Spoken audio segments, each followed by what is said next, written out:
है क्या? हरे पढ़िए। कृष्ण प्रभु जी। हाँ प्लीज रीड 60 नंबर श्लोक पढ़िए।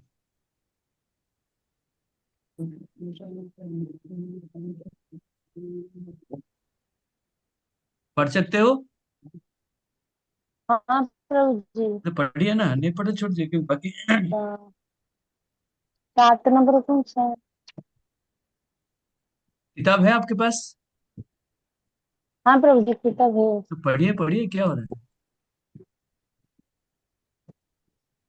60 नंबर का श्लोक माता जी बोल रहे हैं आपको, 60 60।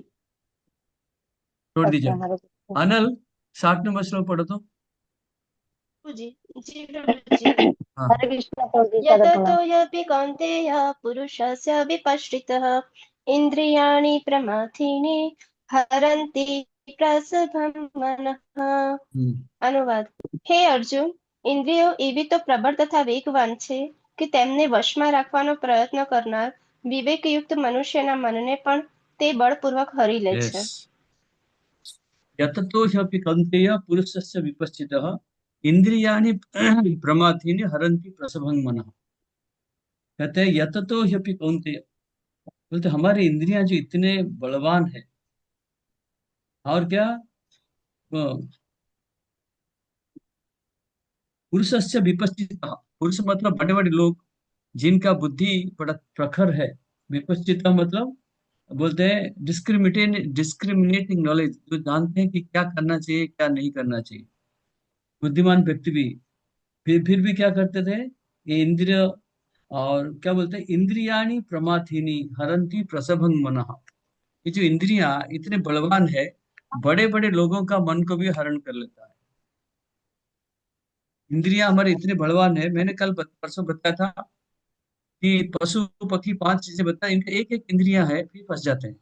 और हमारे पांच इंद्रिय जो ज्ञानेंद्रियां हैं, पांच इंद्रियां बड़े सक्रिय है। एक कान है, नाक है, आंख है, जीवा है और त्वचा है, चारों। पांचों के पांच इतने बलवान है कि इनको कंट्रोल करना बहुत ही मुश्किल होता है। परंतु प्रसव, बड़े बड़े बुद्धिमान व्यक्ति जो ज्ञान है कि क्या करना चाहिए क्या नहीं, फिर भी ये लोग कंट्रोल नहीं कर पाते। तो देखिए बड़े बड़े दार्शनिक ज्ञानी सब लोग इंद्रियों को कंट्रोल करने की कोशिश करते हैं, योगा करते हैं, सब कुछ करते हैं, लेकिन फिर भी फेल मार जाता है।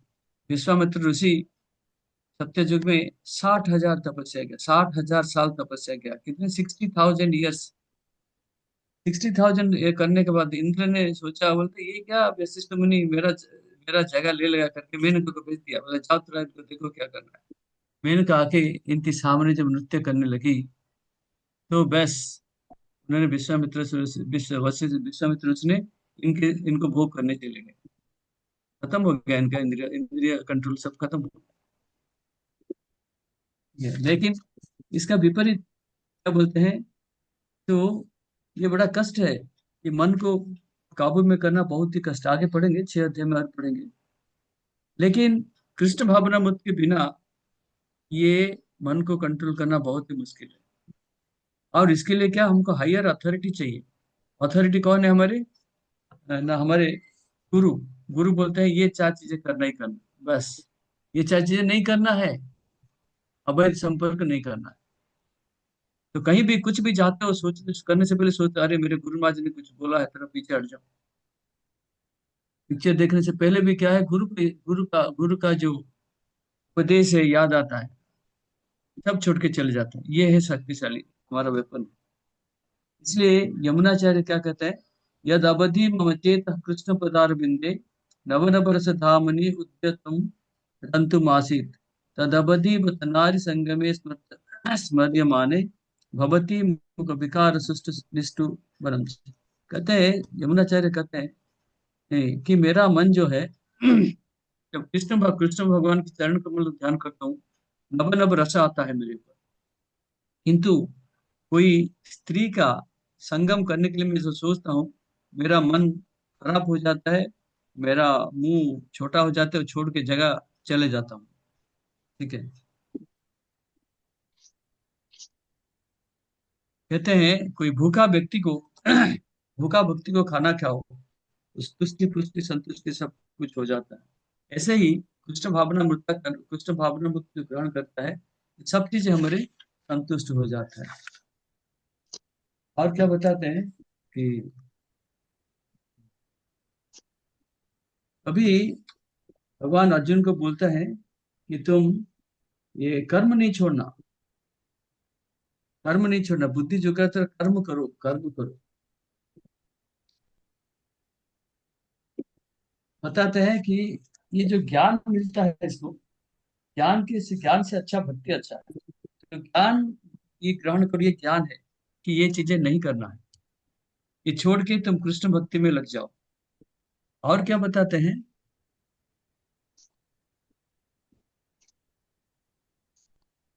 कि हमारे मन इतने स्ट्रांग है, दृढ़ है कि तो बहुत कंट्रोल करना बहुत ही मुश्किल होता है। विश्वामित्र मुनि के बारे में उन्होंने बताया, यततो ह्यपि कौन्तेय पुरुषस्य विपश्चित इंद्रियाणि प्रमाथीनि हरन्ति प्रसभं। ये मैं एक चीज बताता हूँ, प्रभुपाद लिखते हैं इसमें, हमको कभी अकेले अपने माता, अपना बहन, अपना पुत्री, डॉटर के साथ अकेले नहीं बैठना है। क्यों ना? बलवान इंद्रिय ग्रामो विध्वंसम अपि कर्षति। बलवान इंद्रिय ग्राम, हमारी इंद्रियां बड़े शक्तिमान है, शक्तिशाली है। तो इसलिए कभी भी मन में उत्तेजना सृष्टि हो सकता है, बुद्धिमान व्यक्ति के लिए भी। इसलिए क्या बोलते हैं ना, ये तीनों को साथ कभी अकेले नहीं रहना है। अपना पत्नी, सॉरी, अपना माँ, अपना बहन और बेटी। दृष्टांत देता हूँ। एक बार प्रभुपाद यहाँ थे, मायापुर में थे। इनकी बहन आ गई, इनको सभी बोलते हैं पीसी माँ। छोटी बहन थी या बड़ी बहन थी? छोटी बहन थी, छोटी बहन, इनको पीसी माँ बोलते हैं, पीसी माँ बोलते हैं। प्रभुपाद लिखते थे दिन के समय में, जैसे ये आ गई इनकी बहन आके बैठ सकती है, जैसा कि प्रभुपाद ने घंटी बजाए, तुरंत उनके जो असिस्टेंट थे, क्या नाम था इनका, हाँ, अरे नाम भूल गया, तो जो सेक्रेटरी थे तुरंत आके अंदर बैठ गए, अंदर आके बैठ गए। प्रभुपाद कुछ बोल ही नहीं रहे। 5-7 मिनट, 10-15 मिनट तक बैठे वो, इनके पीसी माँ, बातचीत हुआ सारी, पीसी माँ चले गई। तो ये जो इनके सेक्रेटरी बोलते हैं, यस स्वामी, यस प्रभु जी, यस गुरु महाराज, क्या करूं मैं? बोलते नहीं, कुछ नहीं, तुम जाओ। क्या हुआ इसे? तो मेरे को बुलाया। मैं बोलता हो गया, तुम इसलिए बुलाया था, काम हो गया, तुम जाओ। बाद में ये समझ में आया ये श्लोक बाद में ये समझ में आया इनको। इन्हें अपने बहन के साथ बैठे थे, सन्यासी है, फिर भी बोला साथ में आके बैठोगे। देखिए, एक बार मेरे साथ भी ऐसा ही हुआ। 2 साल पहले मैं वृंदावन में, जो हमारा इसका गेस्ट हाउस, उसका नीचे बैठ में जॉब कर रहा था, लिफ्ट लगा हुआ है। तो दिल्ली का एक ब्रह्मचारी है, ऋषि कुमार प्रभु करके, जानता हूँ बहुत साल से। वो लिफ्ट में जा रहे थे, जैसे घुसे, अंदर एक माता जी घुस गई, यंग युवती थी, घुस गई। तो इन्होंने दबा दिया, रोक दिया, लिफ्ट लो। मेरे को बोलते प्रभु जी 1 मिनट जल्दी आओ ना, आओ ना अंदर, कुछ काम है। ये जैसे बोला, मैं समझ गया इनको किस लिए मेरे को बुला रहा है, मैं समझ गया मेरे को किस लिए बुला, मैं क्या उनको ऊपर छोड़ा, फिर वापस आ गया। ब्रह्मचारी लोग अकेले कभी नहीं जाएंगे। सन्यासी अपने माता, अपने पुत्री, अपना बहन के साथ भी नहीं रहना चाहिए। बलवान इंद्रियो ग्रामो विध्वंस भी कर सके। जो हमारे इंद्रियां इतने बलवान है, तो इससे बड़े बड़े लोग भी फंस जाते हैं। समझ में आया ये प्रीचिंग एप्लीकेशन है, ये जीवन में भी उतारना है, पर्सनल एप्लीकेशन। एक मिनट।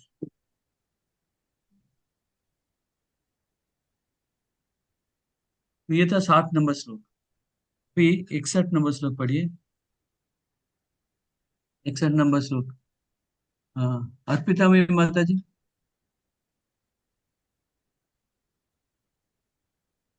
तानि सर्वाणि संयम्य युक्त आसीत मत्परा वशे हि यस्य इंद्रियाणि तस्य प्रज्ञा प्रतिष्ठिता।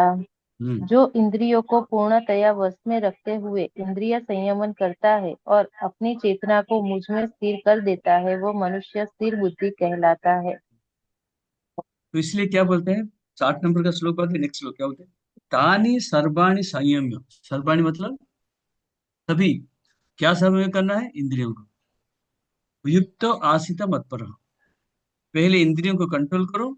सेकंड पॉइंट, युक्त मतलब जुड़ जाओ मेरे से, मत्पर मतलब भगवान कहते हैं मेरे से जुड़ जाओ। बसे ही यस्य इंद्रियाणि तस्य प्रज्ञा प्रतिष्ठिता। ये व्यक्ति जो ऐसा करता है वो बोलता है, वो क्या है, ये स्थित प्रज्ञ व्यक्ति है, बुद्धिमान व्यक्ति। दो चीजें पता है। पहला पॉइंट क्या है, तानी सर्वाणी संयम्य, इंद्रियों को संयम करो, इंद्रियों को कंट्रोल करो, पहला। दूसरा पॉइंट क्या है, युक्त आसित मत्पर, मत्पर मतलब भगवान कहते हैं मेरे से जुड़ो, मन को मेरे में लगाओ, इंद्रियों को कंट्रोल करो, मन को मेरे में लगाओ। ऐसा व्यक्ति क्या होता है, इसको कहते हैं स्थित प्रज्ञ व्यक्ति। समझ में आया? सिंपल दो ही चीजें इसमें, बिल्कुल छोटा छोटा क्लियर कट ऐसा अंडरस्टैंडिंग करके लिखो आप, एक दो पॉइंट, तभी जाके श्लोक समझ में आता है। तो जैसे बताया हमने कि जीवन का सर्वोच्च सिद्धि कैसे प्राप्त होगा, कृष्ण भक्ति करने से। हाँ, तो आपको पता होगा दुर्वासा मुनि के बारे में पता होगा, अम्बरीश महाराज के बारे में पता होगा। अम्बरीश महाराज सत्यजुग की कथा है। तो वो वृंदावन में रहते थे उस टाइम में, एकादशी था, एकादशी उपवास किया, द्वादशी दिन सुबह सुबह आ गए, कौन आ गए, दुर्वासा मुनि। तो अम्बरीश महाराज ने बोला आप प्रसाद लीजिए। दुर्वासा बोलते मैं स्नान करके आता हूँ। स्नान करने गए, जहाँ स्नान करके गए और वहां समाधि में चले गए, अब आ ही नहीं रहे, इधर समय निकल रहा है, समय क्या, पराण का समय निकल रहा है। तो अम्बरीश महाराज ने ब्राह्मण को पूछा भी क्या करूं ना, थोड़ा पानी पी लीजिए। पानी पीला मतलब ये ब्रेकफास्ट, पारण भी हो गया और वचन भी नहीं, थोड़ा इनके लिए इंतजार करना पड़ेगा। लेकिन दुर्वासा मुनि आके बोलते मेरे को ध्यान में पता चल गया, बोलते मेरे को बिना पूछे तुम ऐसे कैसे कर लिया, मेरे को बुलाया और बिना पूछे तुम पानी पी लिया। तो उसके बाद बाकी कथा बहुत कथा है, लेकिन उसमें श्रीमद् भागवत में 9वां स्कंद का 14वां अध्याय में एक श्लोक दिया है कि हम मन को कैसे कंट्रोल करेंगे। मैं पढ़ता हूँ, अब सुनना, बहुत इजी है ये। कि सवै मनः कृष्ण पदारविंदयो वाचांसि वैकुंठ गुणानुवर्णने करो हरेर्मंदिर मार्जनादिषु श्रुतिं चकारच्युत सत्कथोदये मुकुंद लिंगालय दर्शनिदृशौ तद्भृत्य गात्र संगमम् घ्राणं च तत्पाद सरोज सौरभे श्रीमत्तुलस्या रसनं तदर्पिते पादौ हरे क्षत्र पदानुसर्पणे शिरो हृषिकेश पदाभिवंदने कामं च दस्ये न तु कामगम्यया यतोत्तम श्लोक जनाश्रयरति। तो क्या कहते हैं, बड़ा, ये एक एक अंक को भगवान की सेवा में लगाना, ये बोला ना, तानी सर्वाणी संयम, सारे इंद्रियों को भगवान की सेवा में लगाना। पहले बोलते हैं सबई मना कृष्ण पदारविंद, मन को कहाँ लगाना, भगवान के चरण कमल में लगाना। वाचांसी वैकुंठ गुणानि बने, बोली को भगवान के गुणगान करना। बोली क्या करेगा, जीवा क्या करेगा, भगवान का गुणगान करेगा। करो हरेर मंदिर मार्जना, हाथ से क्या करना, भगवान का मंदिर मार्जना करना, झाड़ू लगाना, पोछा लगाना, साफ सफाई करना, भक्तों की सेवा करना, भक्तों की भी सेवा करना। भक्तों की भी सेवा कर सकते हैं, बीमार हो गया तो उसको सेवा कर सकते हैं, उसको खिलाते हैं पिलाते हैं, साफ सफाई। श्रुतिम चकाराच्युत सत्कथोदय, श्रुति मतलब सुनना है, क्या सुनना है ना, अच्युत, भगवान अच्युत की कथा सुनना है। श्रुतम चकार, अभी ट्रांसलेशन दिया है, पढ़ सकते हैं आप, अनुवाद इसके नीचे ही दिया है, बढ़िया, आपका भाषा में जो भाषा में पढ़ते हो आप पढ़ सकते हो।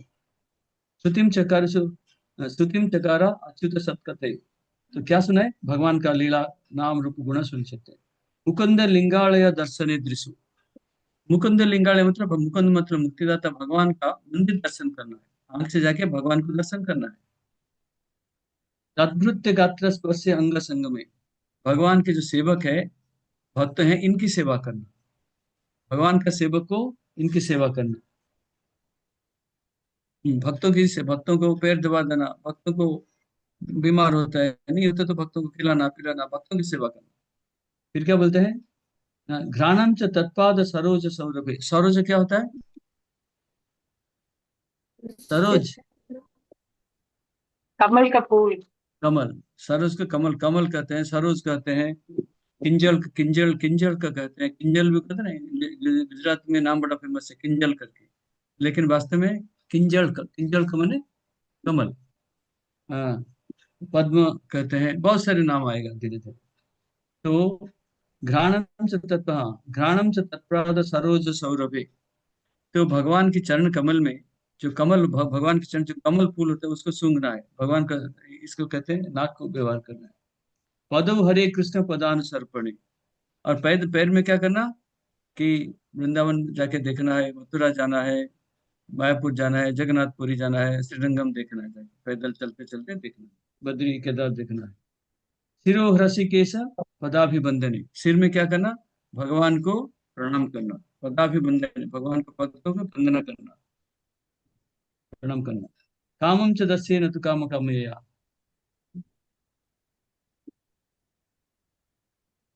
कामम च दस्ये न तु काम कामया, और जो हमारी जो इच्छा है, इच्छा को कैसा करेंगे ना, भगवान को जो इच्छा है उसी इच्छा को पूर्ण करो। कामम तु दस्ये न तु काम कामया, भगवान की जो इच्छा है वही हमारी इच्छा है। भगवान जो चाहते हैं, भगवान की इच्छा को हमको पूर्ण करा। तो भगवान की इच्छा हमको कैसे पता चलेगा, कैसे पता चलेगा? Yes, yes Prabha madam. Hare Krishna Prabhu ji. हाँ, प्रभु जी, भगवान का जो प्रिय प्रसाद है वो बनाना है। भगवान को हमें जो श्रृंगार करेंगे, थोड़ा अच्छा से मन ध्यान दे के श्रृंगार करेंगे, जैसा भगवान अच्छा दिखाई देगी। सुनो सुनो, ये होता है क्या, सुनो, कामम च दास्य न तो काम कामया, कहते हैं, हाँ, ये लिखते हैं, fulfilling the desires of the Lord. भगवान की इच्छा कैसे पता चलेगा, गुरु महाराज बताएंगे। गुरु महाराज बोलते हैं, गुरु महाराज जो बोलते हैं वही भगवान की इच्छा है, परंपरा जैसे बोलता है वही भगवान की इच्छा है। गुरु महाराज का वाणी भगवान का वाणी, ऐसा समझ लीजिए, ठीक है। न तो काम, अब अपना इच्छा नहीं करना, अपना इच्छा क्या, भगवान का जो इच्छा है। यथोत्तम श्लोक जनाश्रय रहती, उत्तम श्लोक भगवान का नाम है, उत्तम श्लोक, इनकी सेवा करना है, उसमें रति आना चाहिए। रति मतलब, रति कौन सा स्तर पे आता है, पता है कुछ रति के बारे में? जो भक्ति होता है, भक्ति का 9 अंग होता है, क्या क्या बता सकता है कोई?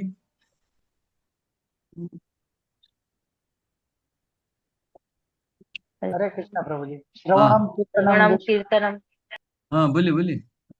स्मरणम वंदनम विष्णुपाद सेवनम साख्यम आत्मनिवेदनम और दास्यम प्रभु। दास्यम, दास्यम। पाद सेवनम, ये 9 हो गया। ये हो गया, ये ऐसा कैसे पैरेलल जाता है, ऐसा, ये ऐसा जाता है 9, 1 2 3 4, और ये 9 ऊपर जाएगा। 9 ऊपर कैसे जाता है, भक्ति तक, अद्भुत श्रद्धा, तथा साधु संग, भजन क्रिया, अनर्थ निवृत्ति, निष्ठा, रुचि, आसक्ति, भाव, प्रेम। तो आसक्ति भाव तक जाता है, इसको कहते हैं रति कहते हैं। ये ऊपर एक एक स्टेप, ये स्टेप, ये 9 स्टेप पे ऊपर जाने का।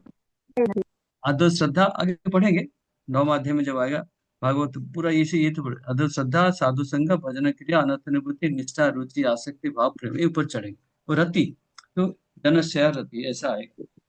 तो ये जो श्लोक है, तानि सर्वाणि संयम्य, इंद्रियों को बस में कैसे करना है, ये श्लोक है इसका।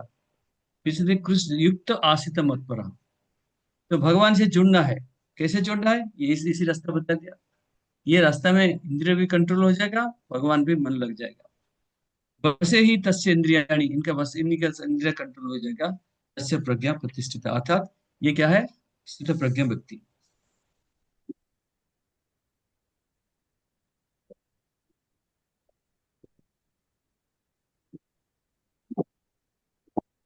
कहते हैं अग्नि, अग्नि जैसे घर में आग लग गया तो सारे कुछ जला देता है, भक्ति आ गया, हमारे हमारे शरीर में भगवान विष्णु परमात्मा बैठे हैं, भक्ति जो है आ गया हमारे शरीर में, सारे अनर्थ, सारे कल्मश, सारे सब नष्ट होके जल जाता है।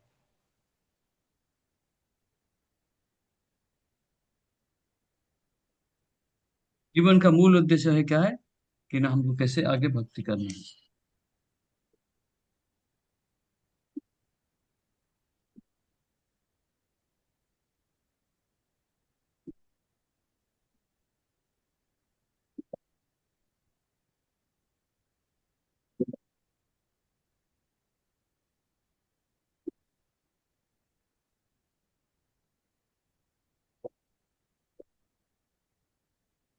ऐसे करेंगे हमारा प्रतिष्ठा प्रतिष्ठा फिक्स, मतलब हमारा जो मन है पूरा कृष्ण भावना मत में दृढ़ हो जाएगा।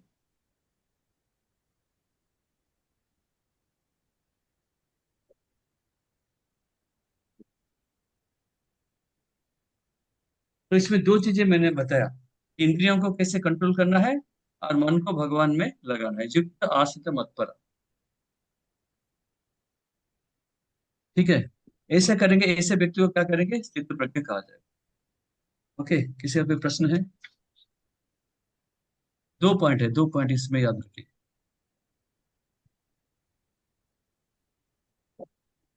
किसका कोई प्रश्न है? नहीं? ओके, अभी जो दो श्लोक पढ़ा, ये दो श्लोक क्या है ना, पॉजिटिव पॉजिटिव भक्ति करेंगे तो ये सारे होने वाला है। मन को इंद्रियों को कंट्रोल करेंगे, भक्ति मिलेगा।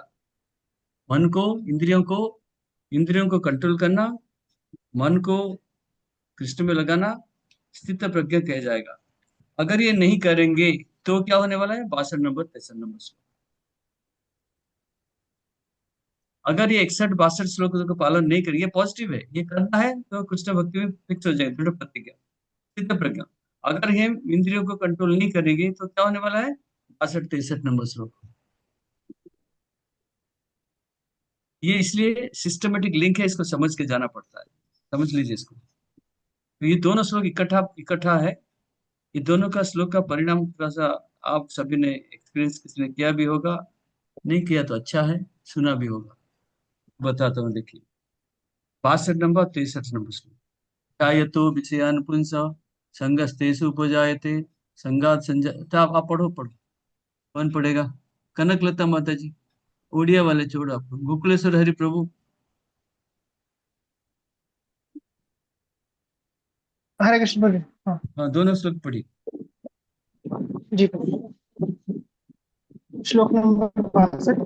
ध्यायतो विषयान् पुंसः संगस्तेषु उपजायते संगस्ता संगस्तस्जायते कामः कामात् क्रोधो विजायते। अनुवाद। नहीं, दूसरा इंद्रिय दूसरा भी पढ़ी, विषयों। दूसरा पढ़े, दूसरा 63 भी पढ़ी। ठीक ये है दोनों श्लोक इकट्ठा पढ़ना है, अनुवाद भी। जी प्रभु। हम्म, क्रोधात् भवति सम्मोहः सम्मोहात् स्मृतिविभ्रमः स्मृतिभ्रंशात् बुद्धिनाशो बुद्धिनाश प्रणश्यति। अभी अनुवाद भी दोनों इकट्ठा पढ़ी। जी प्रभु। શ્લોક નંબર 62 અનુવાદ. ઇન્દ્રિય વિષયોનું ચિંતન કરવાથી મનુષ્યને તેમાં આસક્તિ થાય છે અને આવી આસક્તિથી કામના ઉત્પન્ન થાય છે તથા કામમાંથી ક્રોધ ઉદ્ભવે છે. ક્રોધમાંથી પૂર્ણ મોહ ઉત્પન્ન થાય છે અને મોહથી સ્મરણ શક્તિનો વિભ્રમ થાય છે. જ્યારે સ્મરણ શક્તિ ભ્રમિત થઈ જાય છે ત્યારે બુદ્ધિ નષ્ટ થાય છે અને બુદ્ધિ નષ્ટ થવાથી મનુષ્ય સંસાર માં પુનઃ પતન પામે છે. हो गया, दोनों हो गया। हो गया गुरुजी। हाँ जी प्रभु। देखो क्या बोलते हैं, ध्यायतो विषयान पुंसा संगस्तेषु उपजायते संगात् संजायते कामात् कामात् क्रोध विजायते क्रोधात् भवति सम्मोह सम्मोहात् स्मृति विभ्रमः स्मृतिभ्रंशात् बुद्धिनाशो बुद्धिनाशस्तु प्रणश्यति। क्या हुआ, मैं एक दृष्टांत देता हूँ, इसमें अब समझो। कॉलेज में, ऑफिस में एक नए युवक एक युवती मिलते हैं, ठीक है? तो क्या होगा, मिलते से आसपास में नौकरी का काम करते हैं, पास पास में बैठ के या कॉलेज में क्लासरूम में मिलते हैं। ध्यायतो विषयान पुंस, तो ध्यान करते हैं। ये युवती युवक को ध्यान करता है, युवक युवती को ध्यान करता है, ध्यान करता है ये मेरी लड़की है, इसका साथ संग करने से कैसा रहेगा, शादी करने से कैसा रहेगा। मेडिकल कॉलेज में, इंजीनियरिंग कॉलेज में सब ऐसे ध्यान करते हैं। ध्यायतो विषयान पुंस, ये विषय है, व्यक्ति ये विषय है, इसको ध्यान करेंगे, रोज देखते रहेंगे, बात करेगा, रोज देखते देखते फिर क्या करेगा, बोलेगा इसका थोड़ा सा बातचीत करता हूँ। ध्यायते विषयान पुंस संगस्तेषु उपजायते, बोलते इसका साथ संग करता हूँ, इसके साथ जाएंगे, खाना खाएंगे, पिक्चर जाएंगे, पिकनिक करेंगे, संगस्तेषु उपजायते। फिर सब जाओ, ये ऐसा सेकंड स्टेप जब हो गया, फिर तीसरा स्टेप क्या आएगा, संगात संजायते काम। एक ही दिन गया, होटल में गए, खाना खाए, पिक्चर देखा, सिनेमा देखा, बोलते नहीं, काम वासना उद्देश्य है, इसलिए शादी करना है। क्या करना है, संगात संजायते काम, इसे शादी करना है। तो शादी करने से, शादी करने के लिए राजी हो गए, लेकिन पिता माता जी घर में तो बैठे हैं, वो कहाँ मानते हैं, नहीं मानेंगे। संगा संजाते कामात क्रोध भी जाते, अगर काम वासना पूर्ण नहीं हुआ, घर वाले मना कर दिए, या एक पुरुष, एक एक एक एक युवक युवती, एक एक हाँ बोला, एक ना बोल दिया, फिर क्या हो जाएगा, ना क्रोध आ जाएगा। संगात संजायते काम संजय, ये चार 8 स्टेप है इसका।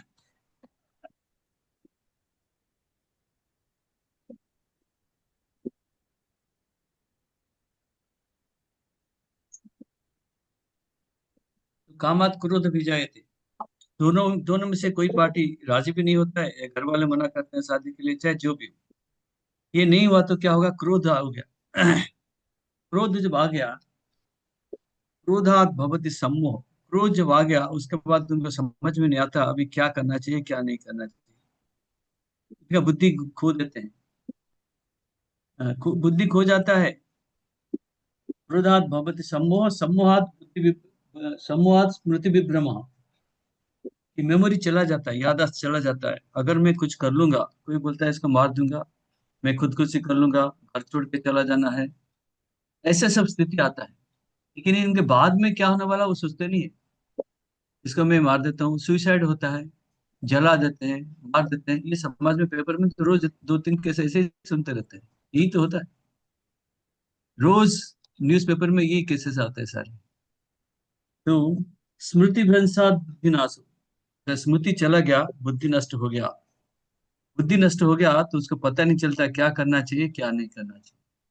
इसके बाद कुछ भी हो सकता है, मर्डर, छोड़ के चले जाते हैं, जला देते हैं। बुद्धि नाशस्तु प्रणश्यति, तो इसको पतन हो गया। ये 8 स्टेप है, इन्हें एक एक करके, ये 8 स्टेप को आपको याद रखना है। ये अपने जीवन में भी आता है, तत्व में भी आता है, और प्रचार में भी चलेगा काम ये।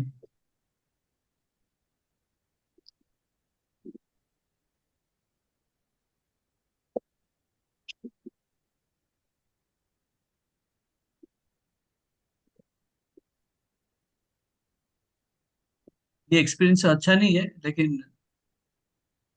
कभी कभी होता है ये सब। तो तो पहला है, 8 स्टेप लिखा आपने,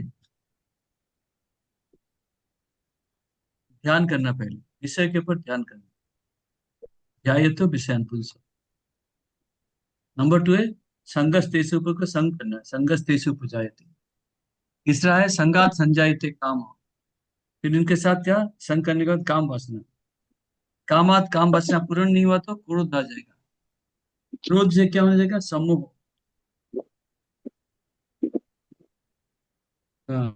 सम्मोह मोह आ जाएगा, माया में फंस गया।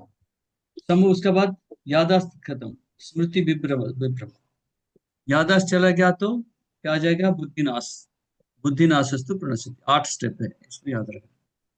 अभी अभी इस श्लोक को समझ में आया, अभी एक एक चर्चा करते हैं। बात नंबर श्लोक, ध्यायतो विषयान पुंस संगस्ते से उपजायते, संगात संजायते काम, कामात क्रोध विजायते। आ, जो व्यक्ति कृष्ण भावनामृत में नहीं है, ये काम करते हैं। 61 श्लोक जो स्थित प्रज्ञ नहीं होता है, ये इसमें फंस जाता है, ये 2 श्लोक में फंस जाते हैं। ठीक है, बहुत सारे, अब किताब में प्रभुपाद लिखते हैं, ब्रह्मा भी, शिव जी भी ये इसमें फंस जाते हैं। शिव जी भी, ब्रह्मा जी भी, ये बड़े बड़े देवता लोग भी इसी में फंस जाते हैं। कहते हैं शिव जी एक बार ध्यान में बैठे थे, पार्वती इनके पास गए, और इनके पास जाने के बाद इनका भोग करने का इच्छा हुआ, फिर कार्तिकेय जन्म हुई। हरिदास ठाकुर, लेकिन हरिदास ठाकुर बहुत यंग थे, देखने में बहुत सुंदर। हाँ, उनका नाम क्या था? जो वैसे आई थी, याद है लक्ष्य कैसे? हीरा पंडित। लक्ष्य हीरा वो आई थी। लक्ष्य हीरा।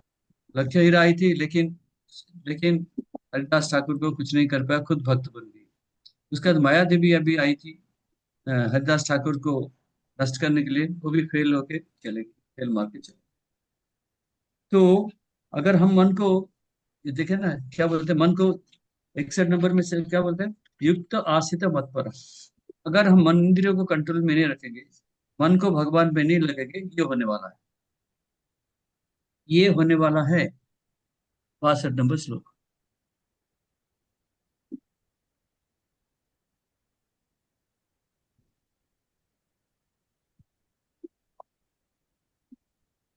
ये कहते हैं, प्रभुपाद कहते हैं, हमारी जो भौतिक शक्ति है, मेटीरियल एनर्जी, क्या कहते हैं ना, सबको प्रलोभन दिखाता है। क्या प्रलोभन दिखाती है ना? सुंदरता। कैसे सुंदरता? पुरुष का सुंदरता, स्त्रियों का सुंदरता। तो वो लिखते हैं वास्तव में कुछ सुंदरता नहीं है। बोलते हैं, शंकराचार्य जी कहते हैं, बोलते हैं इसको सुंदर बोलते हो, ये कौन सा सुंदर है? बोलते हैं कि जो ये बनाते हैं, क्या बनाते हैं? टॉयज। टॉयज बनाते हैं ना सारे, क्या डॉल डॉल डॉल डॉल बनाते हैं, डॉल बनाते हैं, प्लास्टर ऑफ पेरिस में, प्लास्टिक में बनाते हैं, उसको कलर करते हैं, उसके बाद क्या करते हैं? कपड़ा पहना देते हैं। ठीक है। तो जब तक इसको कलर करोगे, पेंट लगाओगे, कपड़ा पहनोगे, तभी जाके सुंदर दिखती है। तो हमारा शरीर भी अंदर क्या पड़ा है ना? मांस है, रक्त है, हड्डी है, त्वचा है, और ये नसें हैं सारे। अगर हमको शरीर को काट देंगे, उसके अंदर देखेंगे कि क्या क्या सब मलमूत्र है, रक्त है, हड्डी है। हम तो डॉक्टर लोगों को रोज देखते हैं, आप लोग तो देखा नहीं होगा, लेकिन चमड़ा जब लगा देते हैं बहुत सुंदर लगता है, बहुत अट्रैक्टिव हो जाता है। तो ये जो हमारे इंद्रियों को आकर्षण करता है, ये सारे हमारे बंधन के कारण हैं। जैसे कि आपने देखा होगा मरीचिका, क्या कहते हैं हिंदी में? मरीचिका कहते हैं मिरेज, मिरेज क्या कहते हैं हिंदी में? मृग तृष्णा, मृग क्या? तृष्णा, मृग तृष्णा, MRIG, मृग, मृग, मृग मृग मृग तृष्णा। तृष्णा। मृग तृष्णा, यस, मृग तृष्णा। तो अब आपने देखा होगा डेजर्ट में, कभी मैं तो खुद देखा हूँ डेजर्ट में, बहुत हमने वॉकिंग किया है उधर राजस्थान में, डेजर्ट में। दूर से देखो, पानी पानी, पास में जाओ कोई पानी नहीं होता। इसको मृग तृष्णा कहते हैं, मिरेज। हाँ। तो बोलते हैं पानी पी के मैं संतुष्ट हो जाऊंगा, लेकिन कभी पानी होता ही नहीं। हम भी सोचते हैं भौतिक जगत में कि ये युवक, ये युवती को मैं वो करूंगा, मेरे मन संतुष्ट हो जाएगा, लेकिन कभी होता नहीं, कभी होता ही नहीं। लेकिन हमको अ, हमारा ये 61 नंबर में श्लोक में क्या क्या? इंद्रियों को बस में रखना है, मन को भगवान में लगाना है। ये मृग तृष्णा के पीछे हमको दौड़ना नहीं है, हमको भगवान के पीछे जाना है। कार्य करो, लेकिन हमारा चिंताधारा को बदल करो। भौतिक की जगह छोड़ के, वही मन को, ये स्त्री पुरुष के शरीर को देखने से जो मन लगता है, इसको छोड़ के हमको भगवान की विग्रह को देखिए। रसवर्जम रसोपस्य परम दृष्टा निवर्तते। हम्म। तो ये सब जो हमारे इंद्रियों को कृष्ण की सेवा में लगाइए, कृष्ण को देखना है, कृष्ण को कथा सुनना है। तो ये है कृष्ण भावनामृत। ये है 62 नंबर श्लोक। फिर 63 भी पढ़ता हूं मैं, उसके बाद चर्चा करेंगे। 63 में भी क्या कहते हैं ना? प्रपंच का तया बुद्धि, देखिए लिखा है आपका किताब में, श्लोक के अनुवाद के नीचे, प्रपंच का तया बुद्धि हरि बस हरि संबंधी वस्तु मुमुक्ष भी परित्यागो वैराग्यम फल्गु कथ्यते। एक फल्गु नदी है, नाम सुना है? इधर है, वैकुंठ में जाने के लिए फल नदी को वैकुंठ में पार है, करना अच्छा। है। गया गया हाँ। गया, गया। गया हाँ, में गया। ये भारत के बारे में बता गया। गया में नदी है, उसका नाम है फल्गु नदी, जहाँ की रामचंद्र सीता देवी अपने पिता दशरथ के लिए पिंडदान किए थे। फल्गु मतलब स्वर्ग वो में तो नदी के। वैतरणी नदी है स्वर्ग में। नहीं नहीं, गया का बात कर रहा हूँ मैं। हाँ। इसको बोलते हैं गया, इसको कहते हैं फल्गु नदी। मैं जाके आया हूँ, मैं पास में था, पाटना में था, गया, बहुत बार गया मैंने। ऊपर से देखो, बालू होगा, हाथ डालो अंदर, 1 फुट में पानी मिल जाएगा आपको। हाथ अंदर डाल, थोड़ा सा मिट्टी बालू हटा दो, पानी मिल जाएगा। इसको कहते हैं फल्गु। फल्गु मतलब मिथ्या। फल्गु कथ्यते वैराग्यम फल्गु कथ्यते। क्या बोलते हैं? प्रापंचिका तया बुद्धि हरि वस्तु ही संबंधिना। मतलब बुद्धि जब खराब होता है, क्या होता है? हरि वस्तुनि हरि हरि संबंधी वस्तुना। भगवान की सेवा में जो वस्तु लगाना चाहिए, उसको अगर हम नहीं लगाते हैं, मुमुक्षु भी ही परित्यागो, थोड़ा समय भी त्याग कर दिया, ये वैराग्य को फल्गु कहते हैं। फल्गु वैराग्य कहते हैं, मिथ्या वैराग्य। इसमें अगर आएगा और क्या आएगा? युक्त वैराग्य बाद में आएगा। फल्गु वैराग्य मतलब कैसा है? मायावादी लोग सोचते हैं, बोलते हैं नहीं नहीं, ये पनीर, परवल, मिठाइयाँ, वो हम नहीं खा सकते, सन्यासी लोग। लेकिन ये भगवान के चरण में लगा सकते हैं, वो लगाते नहीं। लेकिन भक्ति का सोचता है, सबसे अच्छा सुंदर फूल है, इतर है, बढ़िया बढ़िया पकवान भगवान की सेवा में लगाओ, ये युक्त वैराग्य। लेकिन मायावादी क्या सोचता है? नहीं नहीं, ये अच्छे अच्छे खाना भगवान को भोग में नहीं लगा सकते, हम नहीं खा सकते, ये हो गया फल्गु वैराग्य। ये देखिए, हिंदी में लिखा है, पढ़ो। प्रापंचिका त्वया बुद्धिया हरि संबंधी वस्तु न मुमुक्षु भी परित्याग, 1 सेकंड भी त्याग करो, इसको कहते हैं फल्गु वैराग्य कहते हैं।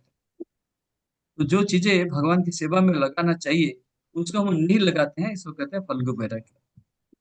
और सब कुछ भगवान की सेवा में लगाओ, और हम भी व्यवहार कर सकते हैं भगवान की सेवा में, इसको कहते हैं युक्त वैराग्य। इसलिए जब भक्ति सिद्धांत सरस्वती ठाकुर आए, वो पहले क्या करते थे लोग? गाड़ी में कहीं प्रचार करने नहीं जाते थे, मंदिर नहीं जाते थे, लेकिन वो सूट पहनते थे, टाई पहनते थे, बूट पहनते थे, छाता लेते थे, गाड़ी लेके जाते थे, क्या? प्रचार करने के लिए। प्रभुपाद डिक्टाफोन मशीन यूज करते थे, क्यों? प्रचार करने के लिए। हम साउंड सिस्टम, हमारे पास जैसे लैपटॉप है, सारे हम किस में यूज करते हैं? ये युक्त वैराग्य, भगवान की सेवा में सब लोग आते हैं। आया समझ में? युक्त वैराग्य क्या है, फल्गु वैराग्य क्या है? सब चीज को भगवान में सेवा में लगाना, इसको कहते हैं युक्त वैराग्य। कोई भी चीज को जो भगवान में सेवा लग सकता है लेकिन नहीं लगाना है, इसको कहते हैं फल्गु वैराग्य, मिथ्या वैराग्य कहते हैं।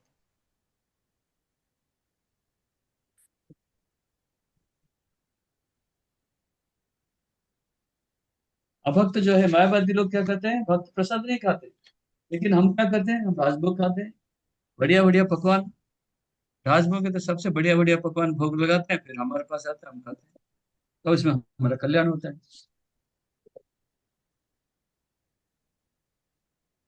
प्रभु जी एक बार फल्गु बैरागी बोलिए ना।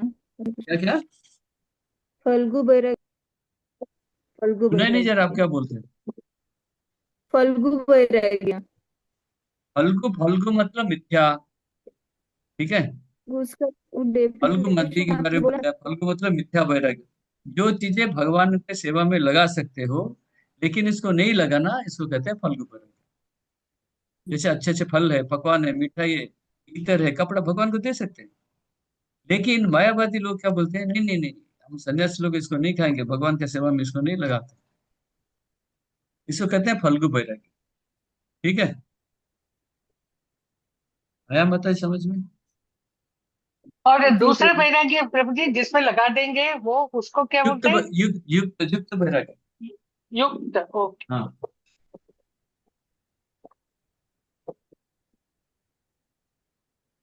हो गया।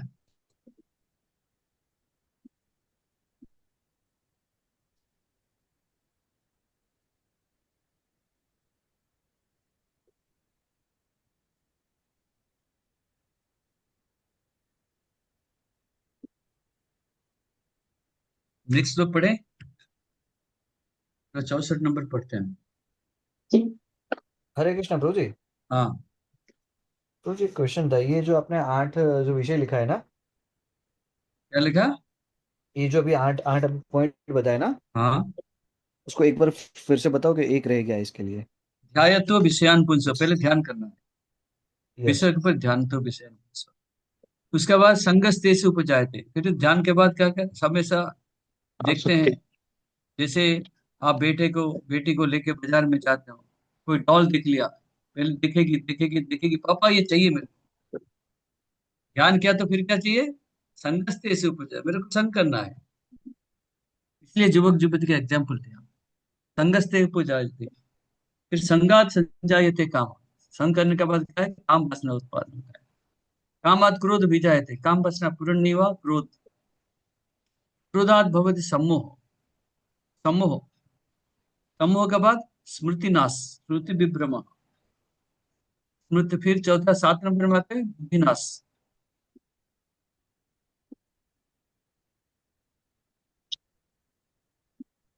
स्मृति भ्रंशात बुद्धि नाश। लास्ट में क्या है, पतन। बुद्धि नाशस्तु प्रणश्यति, प्रणश्यति मतलब पतन होता है। हो गया, 8 हो गया। Yes Prabhu ji, thank you okay okay okay. Hare Krishna Prabhu, एक प्रश्न है प्रभु। हाँ, प्रभु ये जो 62 नंबर का जो श्लोक है उसमें जो संगात से संगात से संग उपजाए थे, राइट? सॉरी, 62 तो ना, 62 का कौन सा श्लोक बोल रहे 62, 62 प्रभु। उसमें जो 62 है ना, 60 कौन सा श्लोक बोलिए।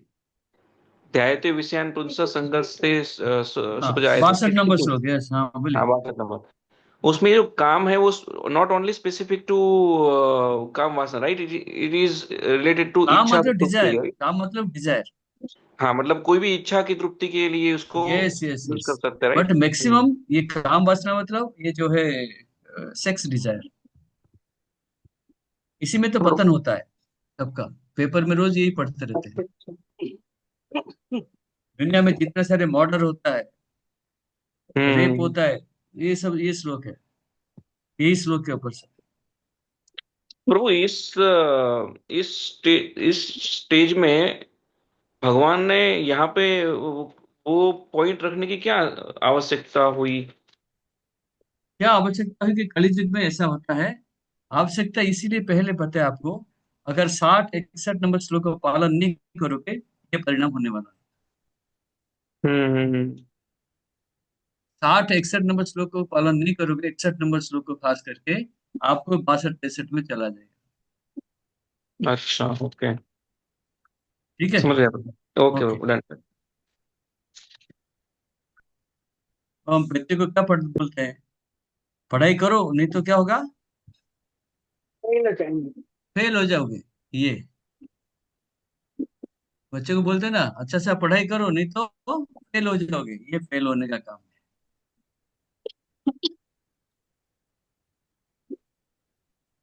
ठीक है, नहीं तो आप नौकरी करते हो प्राइवेट कंपनी में, अच्छा सा काम करो नहीं तो क्या मिलेगा, प्रमोशन नहीं मिलेगा या घर जाना पड़ेगा, दोनों में से कोई होगा।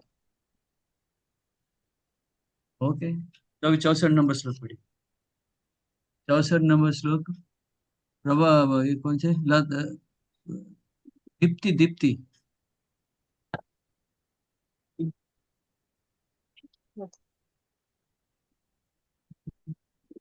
हरे कृष्ण प्रभु जी। हाँ, रोग द्वेष विमृति नहीं दोबारा पढ़िए मत। 64 है। हाँ 64। रोग रोग रोग नहीं माता जी, राग राग, राग रोग सॉरी नहीं, राग। राग द्वेष विमुच विमु विमुक्त से विषयानि विषयानि विषयानि इंद्रिया इंद्रिया इंद्रिया इंद्रिया क्रेना आत्मा चरण, इंद्रिया चरण चरण। इंद्रिया चरण आत्मा आत्मा आत्मा वैराग्य विधि आत्मवश्य आत्मा विधेयत्वा। विधि आत्मा प्रसन्धाम प्रसन्धा धाम धी गच्छति। ऐसा है, थोड़ा घर में प्रैक्टिस करो ना, रोज पढ़ के 2 3 श्लोक पढ़ो उसमें, हाँ हाँ प्रभु। रोज प्रैक्टिस करो। शब्द तो हिंदी लिखा हुआ है। चलिए आगे पढ़िए। अनुवाद।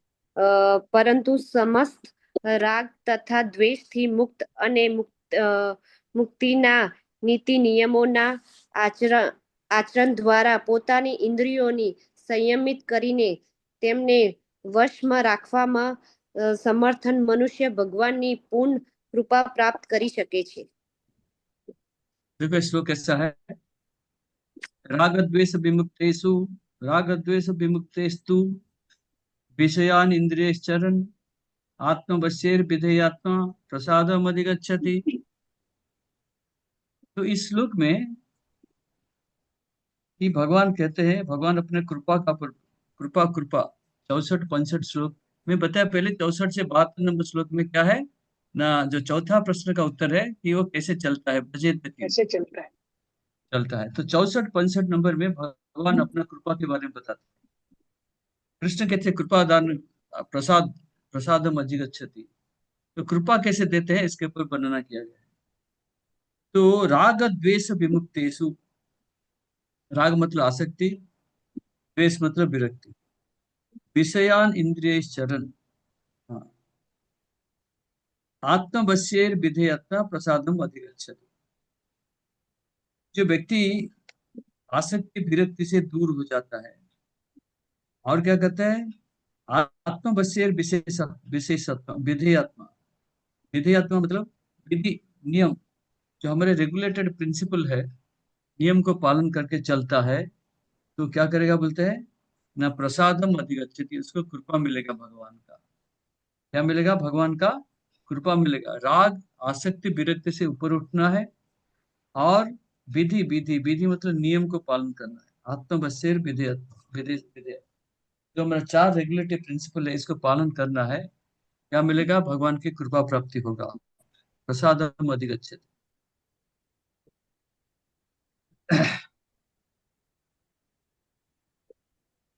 ये कहते हैं बाहर से हम इंद्रियों को कैसे कैसे कंट्रोल कर सकते हैं, लेकिन जब तक भगवान की सेवा नहीं करते हैं, दिव्य सेवा कृष्ण भक्ति नहीं करते हैं, पतन का चांसेस बहुत अधिक रहते हैं. तो हमको भक्ति करना, जब तक भक्ति नहीं करते हैं तो पतन होने वाला वो 4 नियम का कोई पालन कर ही नहीं पाएंगे. ठीक है? तो हमको क्या करना चाहिए, जब कृष्ण भक्त हमेशा देखता है कि संसिद्धिर हरितोषण, मैं कैसे श्री कृष्ण को संतुष्ट करूं, एक ही उद्देश्य रहता है उसका. क्या कहता है, संसिद्धिर हरितोषण, मैं भगवान श्री कृष्ण को कैसे संतुष्ट करूं. बाकी अपना नहीं देखता है, भगवान संतुष्ट होना चाहिए, मैं संतुष्ट नहीं. लेकिन हमारा आजकल कैसे सिस्टम है, सब बाकी लोग होते हैं मेरा संतुष्ट होना चाहिए चाहे भगवान का कुछ भी हो जाए. ये नहीं, भक्त ऐसे नहीं सोचता है.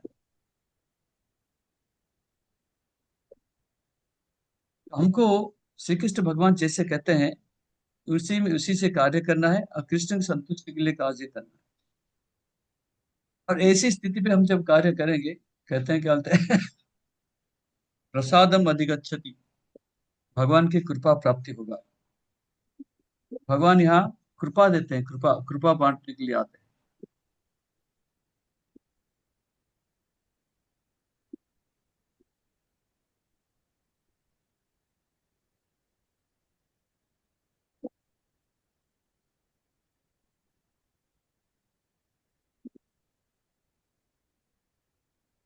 तो ये जो चेतना है, कृष्ण चेतना में रहते हैं, ये कृष्ण चेतना से रहने से क्या होता है, भगवान की भक्तों को क्या मिलता है, कृपा मिलता है.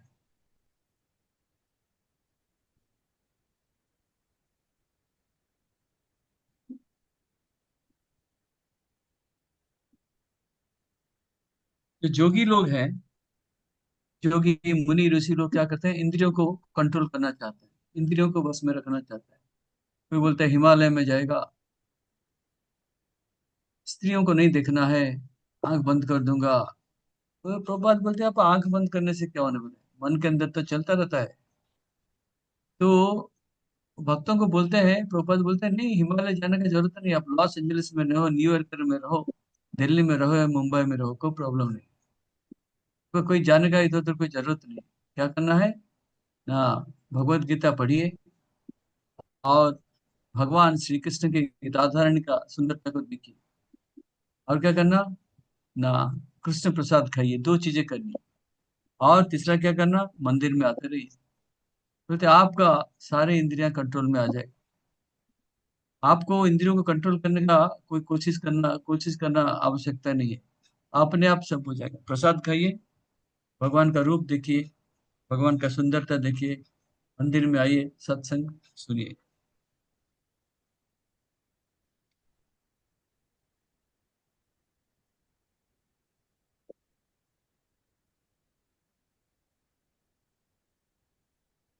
दो चीजें बताया इधर क्या है ना, मन को कंट्रोल में करना है, राग द्वेष विमुक्तेषु, बुद्धि के द्वारा राग और द्वेष, आसक्ति और विरक्ति से ऊपर होना है, नियम को पालन करना है, विधेयात्मा मतलब जो रेगुलेटिव प्रिंसिपल, इसको पालन करके चलना, तभी क्या मिलेगा हमको, कहते हैं कि शांति मिलेगा।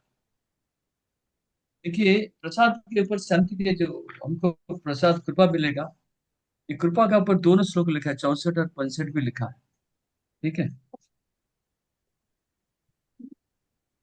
65 नंबर पढ़िए श्लोक, उसके बाद हम दोनों चर्चा करें।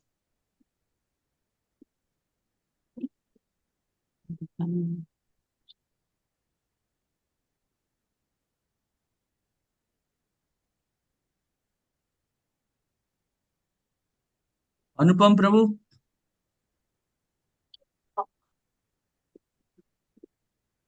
हरे कृष्ण प्रभु जी। 65 नंबर पढ़िए। प्रसादे सर्वदु हाँ, प्रसादे सर्वदुहि खानम हानिर्यस्योपजायते प्रसन्न चेतसो हासु बुद्धि पर्यवतिष्ठते।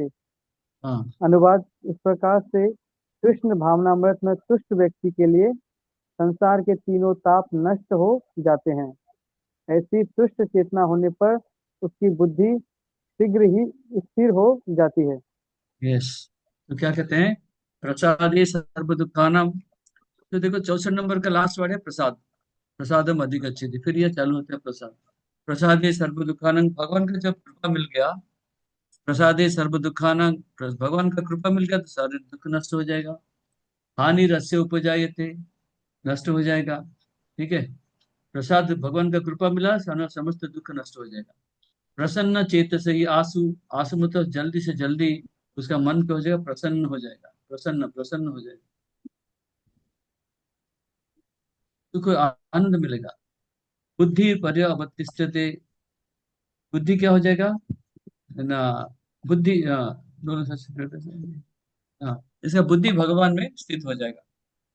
ये 64 नंबर में लास्ट में कहते हैं प्रसाद मिलेगा, प्रसाद जिसको मिला, भगवान को कृपा मिला, उनके जल्दी से जल्दी सारे दुख नष्ट हो जाएगा और मन शांत हो जाएगा, मन में आनंद आ जाएगा और बुद्धि कहाँ लग जाएगा, भगवान में लग जाएगा। प्रसादे सर्व दुखाना हानिरस्य उपजायते प्रसन्न चेत से ही आसु, आसु मतलब जल्दी से जल्दी, बुद्धि पर्यवतिष्ठते, बुद्धि कहाँ लग जाएगा ना, भगवान में लग जाएगा। ये दोनों श्लोक में भगवान अपने कृपा के बारे में बात करते हैं, कृपा के बारे में बात करते हैं। और कृष्ण भगवान कृपालु है, लेकिन इससे भी और ज्यादा कृपालु कौन है, नित्य गौर निताई। उससे भी ज्यादा कृपालु और कौन है, गौर निताई। नरसिंह भगवान भी कृपालु है।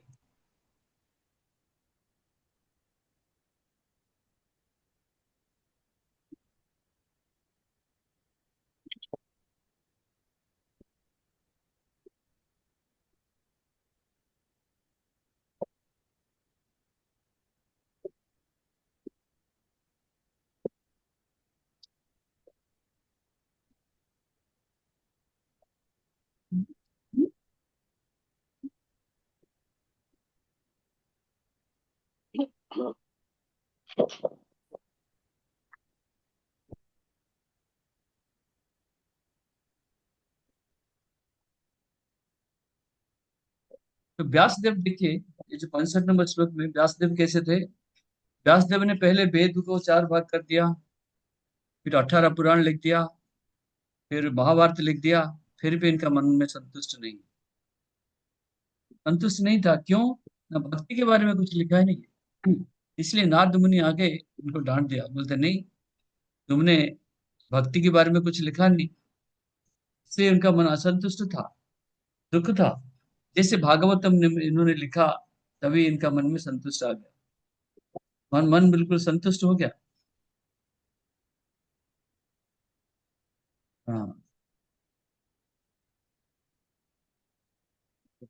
तो क्योंकि अभी तक इतने इतने पुराण, इतने ग्रंथ लिखने के बाद भी इनका मन में संतुष्ट नहीं था, क्योंकि कृष्ण के बारे में इनकी कृष्ण भावना अमृत में नहीं थे। कृष्ण के बारे में कुछ नहीं लिखा है।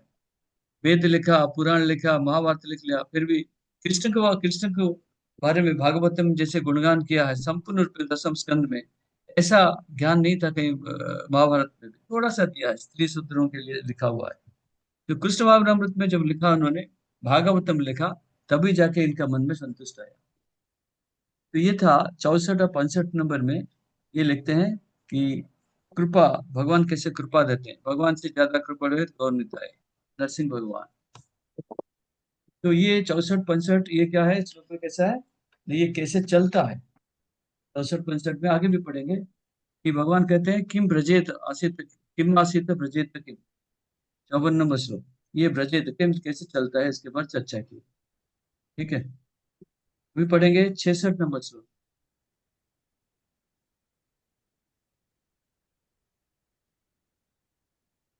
कोई प्रश्न है 64 65 में आपका?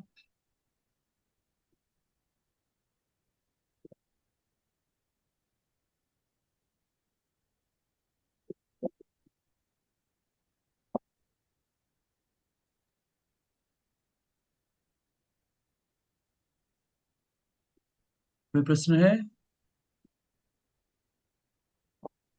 हरिभक्ति प्रभु, हरिभक्ति स्वरूप प्रभु, 66 नंबर श्लोक पढ़िए।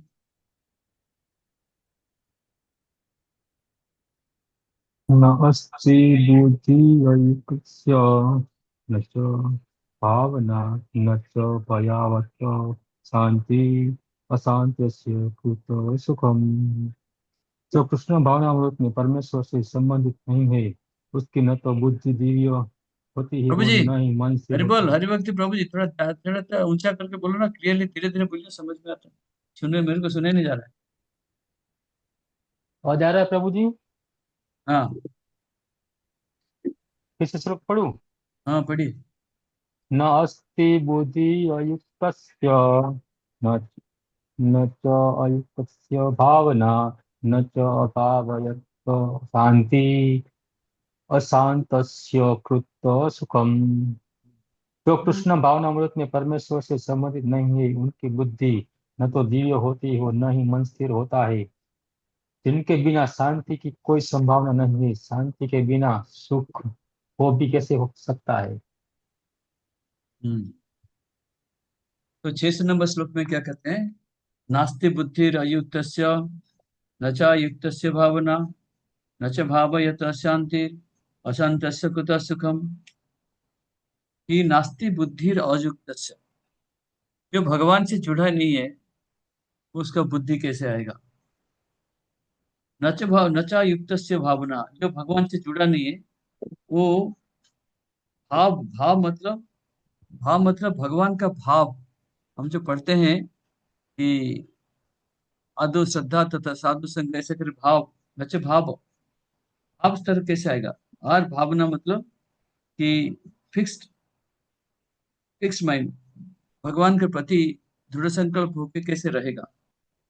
नच भाव यथा शांति, अगर वो भगवान में जुड़ा नहीं है, दृढ़ संकल्प होकर नहीं है, तो क्या बोलेगा, शांति कैसे मिलेगा उसको।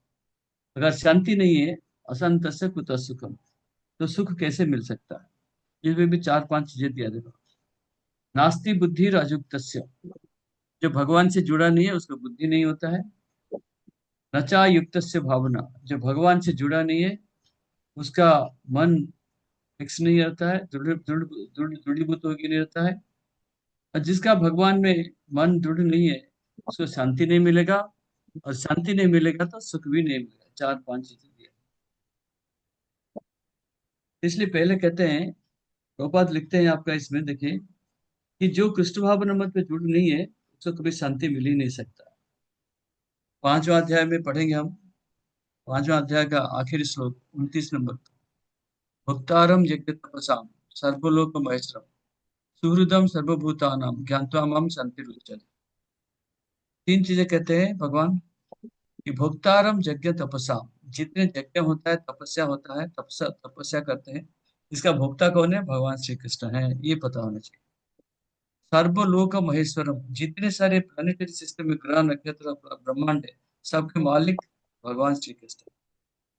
सुहृदम सर्वभूतानाम, जितने सारे प्राणियां हैं, खाली मनुष्य नहीं, मनुष्य देवता कीट पतंग से लेके कीटाणु भूताणु सब, सब भगवान सबके क्या है? सुहृद है, सुहृद। ये तीन चीजें जो जानता है उसको शांति मिलता है। तो जो कृष्ण भावना बुद्धि भावित नहीं है उसको कभी शांति प्राप्ति हो ही नहीं सकता, शांति मिल नहीं सकता। हाँ।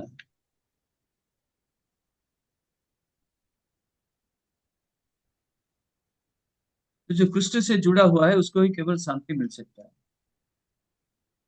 ये लास्ट लाइन में लिखते हैं, आपका अनुवाद देखिए, अनुवाद नहीं, तात्पर्य देखिए, तात्पर्य का लास्ट सेंटेंस में लिखते हैं, कृष्ण भावनामृत में, कृष्ण भावनामृत क्या है? Self manifested peaceful condition.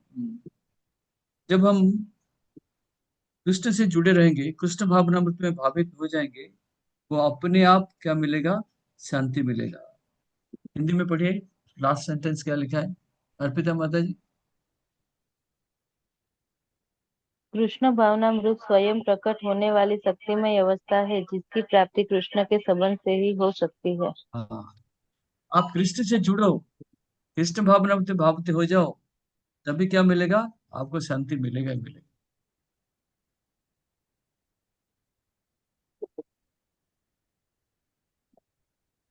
लेकिन जो व्यक्ति ये सब कृष्ण भावनामृत में भावित होते हैं, इसको शांति मिलता है। हाँ।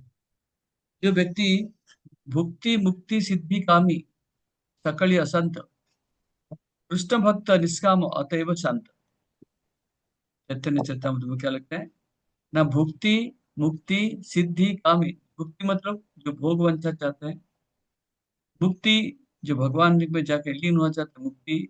सिद्धि जिसको अणिमा द्रगिमा अणिमा लघिमा, इस अष्ट सिद्धि चाहिए। भुक्ति मुक्ति सिद्धि कामी, जो काम बचना चाहता है, सकल या असंत, ये सबको कभी शांति शांति मिलेगा नहीं। कृष्ण भक्त, कृष्ण भक्त निष्काम, कृष्ण भक्त को कुछ चाहिए नहीं, खाली चाहता है भगवान को संतुष्ट करना, अतएव शांत। इसलिए कामिनी कांचन और कीर्ति, कामिनी कांचन और कीर्ति, ये तीनों में जो पढ़े हैं इनको कभी शांति नहीं मिल सकता है। बहुत सारे बाबा जी लोग आप समाज में मिलेंगे तो कामिनी स्त्रियों के पीछे पड़े हैं, बाद में जाके जेल में सड़ रहे हैं। कांचन मतलब सोना, कई लोग हैं सन्यासी, कई कई बाबा जी लोग पैसे के पीछे पड़े हुए हैं, बोलते हैं मैं भी कभी प्रधानमंत्री बन जाऊं, ऐसे ऐसे बोलते रहते हैं। और कई लोग हैं वो कीर्ति के पीछे पड़े हैं कि मेरे को सब कीर्ति चाहिए। तो कामिनी कांचन और कीर्ति, ये तीनों में जो पड़े हैं इनको कभी शांति नहीं मिल सकता। तो भुक्ति मुक्ति सिद्धि कामी सकल असंत, कृष्ण भक्त निष्काम अतएव संत। ये 66 नंबर में ये शांति के बारे में लिखते हैं।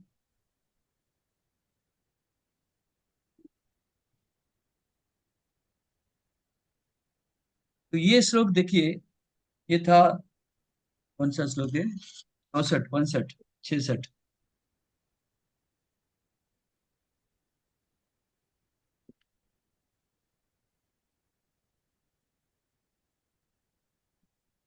तो ये श्लोक और इनका जो पहला वाला राग द्वेष विमुक्तेषु विषयानिंद्रियश्च, ये पूरा उल्टा है। ये बोलते हैं जो राग द्वेष से मुक्त होके मेरे से जुड़ा रहेगा वो शांति मिलेगा, 64 65। लेकिन यहाँ क्या बोलते हैं? भगवान से जुड़े नहीं है इसको कभी शांति प्राप्ति नहीं हो सकता। 66 नंबर में भगवान से जुड़े नहीं है उसको कभी शांति नहीं मिल सकता। 66 नंबर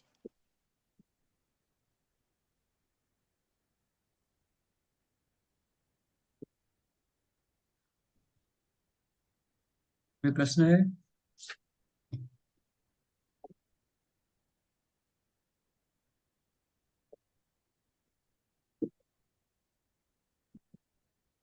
नहीं?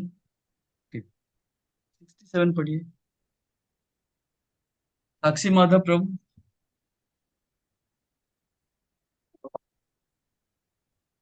हरे कृष्ण प्रभु जी।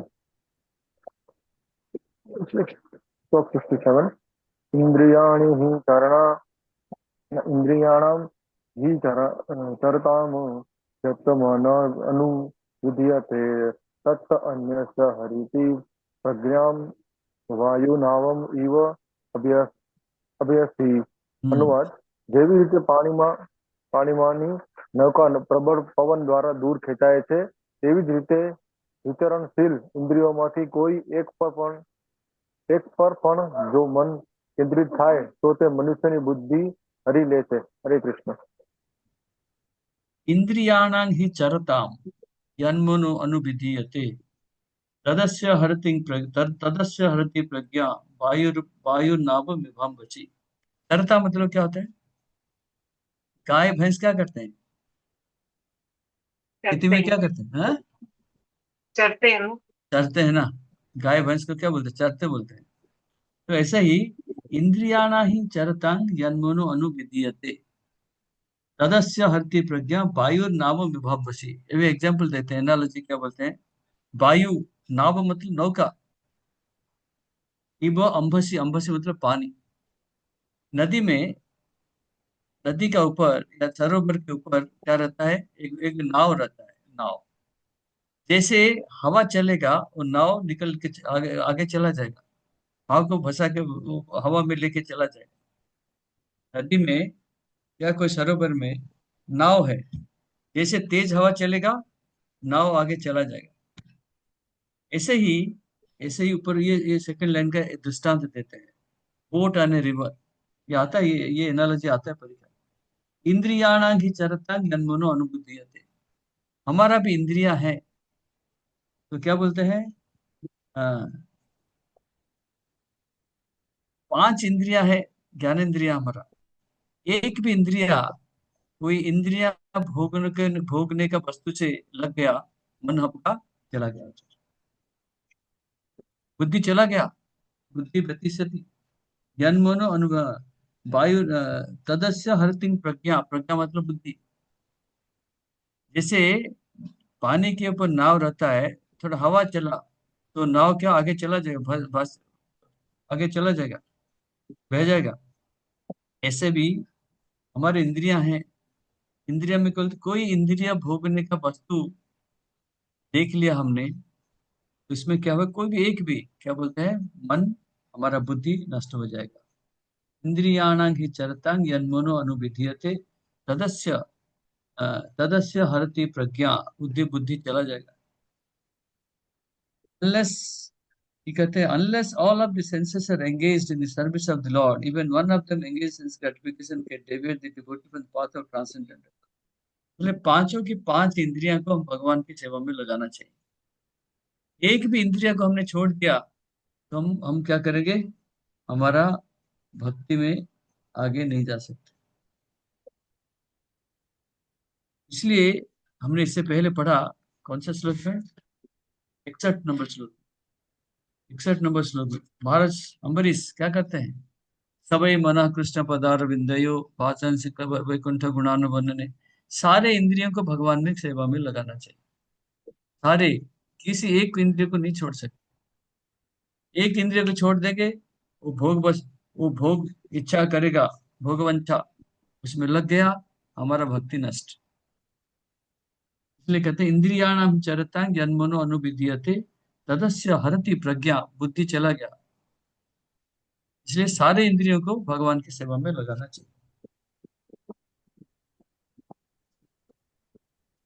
तो ये जो 66 नंबर और 67 नंबर श्लोक है, क्या है?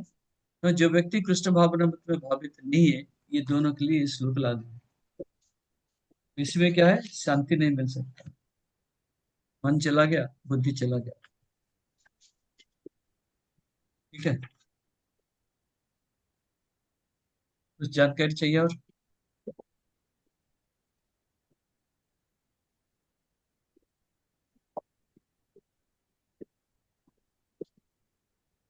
नेक्स्ट श्लोक पढ़िए, 68।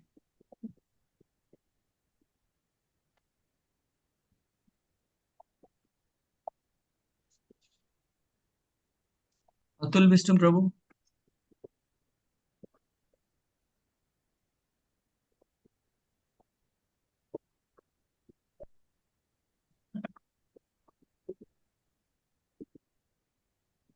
अनम्यूट करिए प्रभु, अनम्यूट। अतुल विष्णु प्रभु अनम्यूट करिए।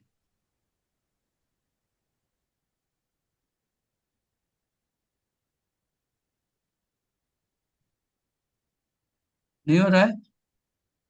बुद्धिमती माता जी, हरे कृष्ण प्रभु हाँ जी। 68 नंबर पढ़ी। तस्मादेष्य महाबाहो निगृहीतानि सर्वशः इन्द्रियाणि इन्द्रियार्थे भ्यस्तस्य प्रज्ञा प्रतिष्ठिता।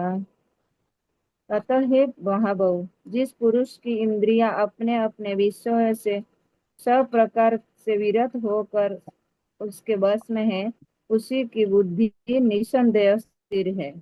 हरे हाँ, कृष्ण। क्या कहते हैं? तस्मात् अद्यस्य, तस्मात् यस्य महाबाहो निगृहीतानि सर्वशः इंद्रियाणि इंद्रियार्थेभ्यस्तस्य इंद्रियाणि इंद्रियार्थेभ्यो तस्य प्रज्ञा प्रतिष्ठिता। कहते हैं तस्मात् देयरफॉर, बोलते हैं अर्जुन, जिनका इंद्रियां क्या करते हैं? इंद्रियाणि इंद्रियार्थेभ्यस्तस्य, जिसका इंद्रियां इंद्रिय भोगने के वस्तु से दूर है, अच्छा इंद्रियां कंट्रोल है, इंद्रिय भोगने की वस्तु से जुड़ता नहीं है, इसका प्रज्ञा जो बुद्धि है प्रतिष्ठिता, बोलते श्रेष्ठ है, कृष्ण भावना में तुम भावित है। स्टेडी इंटेलिजेंस, स्थित प्रज्ञा कहते हैं उसको। क्या बोलते हैं इसमें? बोलते हैं अर्जुन, हे महाबाहु, महाबाहु मतलब बड़े भुजे वाले, हे महाबाहु, जिस व्यक्ति का इंद्रिया इंद्रिया इंद्रिया है, इंद्रिया भोगने के वस्तु है, इनसे जुड़ना नहीं चाहिए। इंद्रियों को इंद्रिय भोगने वस्तु से जो जुड़ा नहीं है, जो दूर है, इंद्रियों को कंट्रोल करके रखा है, वो है स्थित प्रज्ञा व्यक्ति।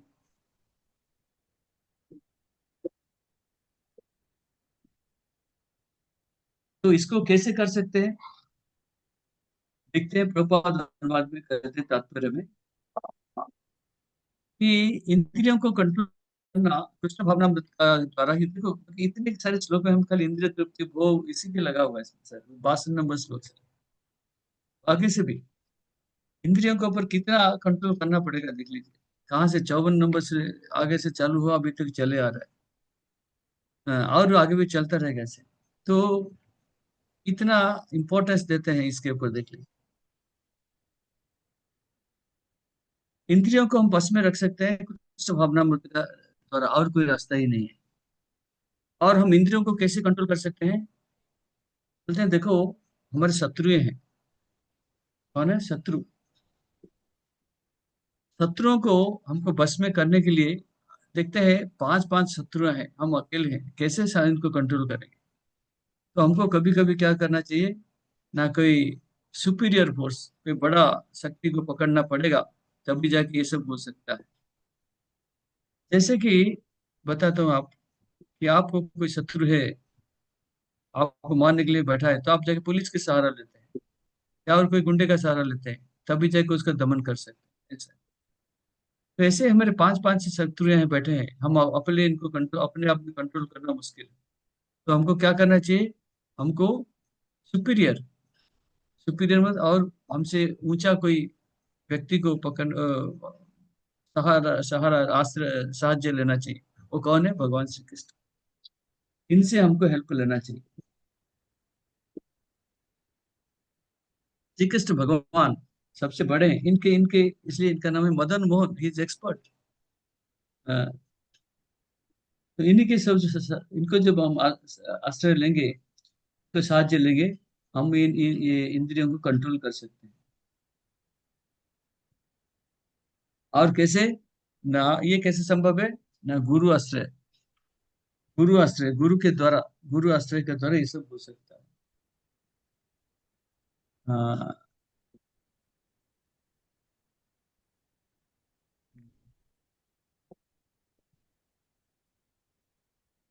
कृष्ण भक्ति, हमको कृष्ण भक्ति करना है, कृष्ण भक्ति गुरु गुरु गुरु आश्रय में कर सकते हैं। तो तस्मात् तस्य महाबाहो निगृहीतानि सर्वशः इंद्रियाणि इंद्रियार्थेभ्यस्त तस्य प्रज्ञा प्रतिष्ठिता। तो कहते हैं इंद्रियों को इंद्रियों भोगने का वस्तु से लगाना नहीं है। और इंद्रियां सारे हमारे शत्रु हैं, समझ लीजिए। ये पांचों इंद्रियों को कंट्रोल करना हमारे बस की बात नहीं है, बस में कर नहीं सकते। इसलिए हमको क्या करना चाहिए? कृष्ण के सहारा लेना, कृष्ण का साहाय्य लेना पड़ेगा, आश्रय लेना पड़ेगा। तो कृष्ण भक्ति करने से ये इंद्रियां अपने आप कंट्रोल हो जाएंगी। ऐसे व्यक्ति को कहते हैं, क्या कहते हैं? स्थित प्रज्ञ कहते हैं।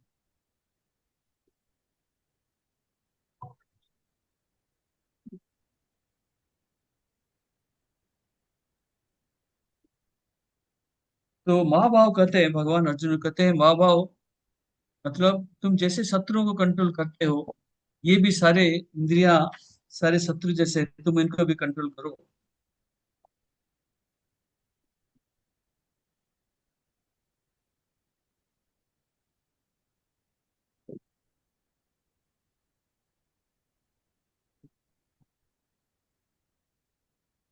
प्रभुपाद लिखते हैं भौतिक जगत में सब लोग को शांति चाहिए, लेकिन कोई इंद्रियों को बस में रखना नहीं चाहते। और लिखते हैं अगर कोई बीमार है, डॉक्टर बोलता है तुम्हें दवाई खाओ, और ये पथी पथी मतलब डाइट, ये खाना खाना है और दवाई लेना है, लेकिन हम मना कर देते हैं। तो डॉक्टर की विरोध में डॉक्टर जो बोलते हैं उसके बातें हम नहीं सुनते हैं, तो हम बीमारी कैसे ठीक हो सकता है? ऐसे ही ये भौतिक जगत में जो स्थिति है, बड़ा खराब कंडीशन है। हमको शांति चाहिए, शांति चाहिए, लेकिन हम इंद्रियों को कंट्रोल में रखना नहीं चाहते। ये समस्या है भौतिक जगत का। ठीक है, ये प्रश्न है?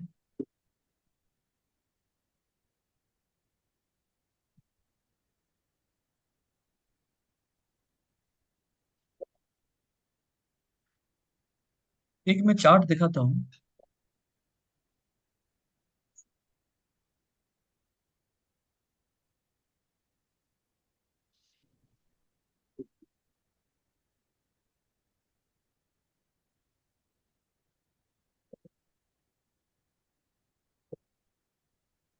ये दिखता है क्या आपको?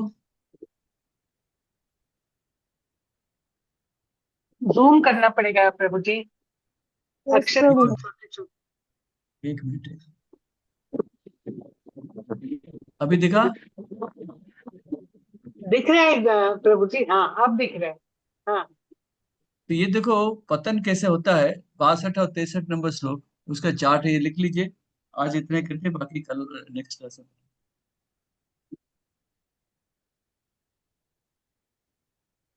नहीं सॉरी, ये तो पहला अध्याय का था।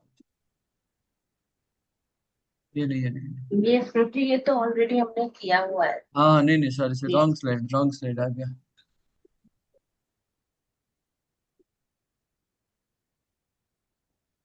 चलो ये स्लाइड एक है, स्लाइड में बाद में दिखाता हूँ, नेक्स्ट क्लास में दिखाता हूँ। हाँ, और किसी का कोई प्रश्न है?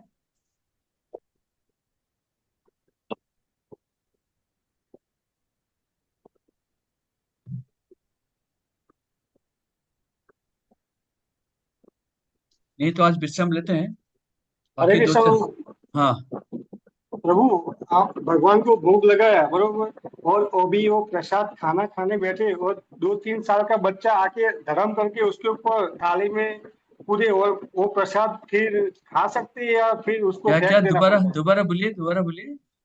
भगवान को भोग लगाया, हाँ वो प्रसाद अभी अभी प्रसाद ग्रहण करने के लिए बैठे, अभी 2-3 साल का बच्चा है, वो हाँ, आके धर्म करके वो प्रसाद के अंदर ही गिरेगा। गिर गया। हाँ गिर गया, तो वो प्रसाद हम खा सकते हैं या फिर हाँ उसको फेंक देना चाहिए? देखो, प्रसाद अगर गंदा नहीं है तो, अगर पिसा विसा नहीं का अच्छा है तो खा सकते हैं, क्या प्रॉब्लम? प्रसाद बच्चा गिर गया, उसको उठा दीजिए, खा सकते ओके। हैं। बाकी दो चार श्लोक है, कल अगले क्लास में पढ़ेंगे, और एक चार्ट दिखाऊंगा इसका। आज गलती से ये चार्ट आया। ठीक है, हरे कृष्णा। कोई प्रश्न हरे है किसी का? कृष्ण प्रभु जी, सादर प्रणाम। प्रणाम।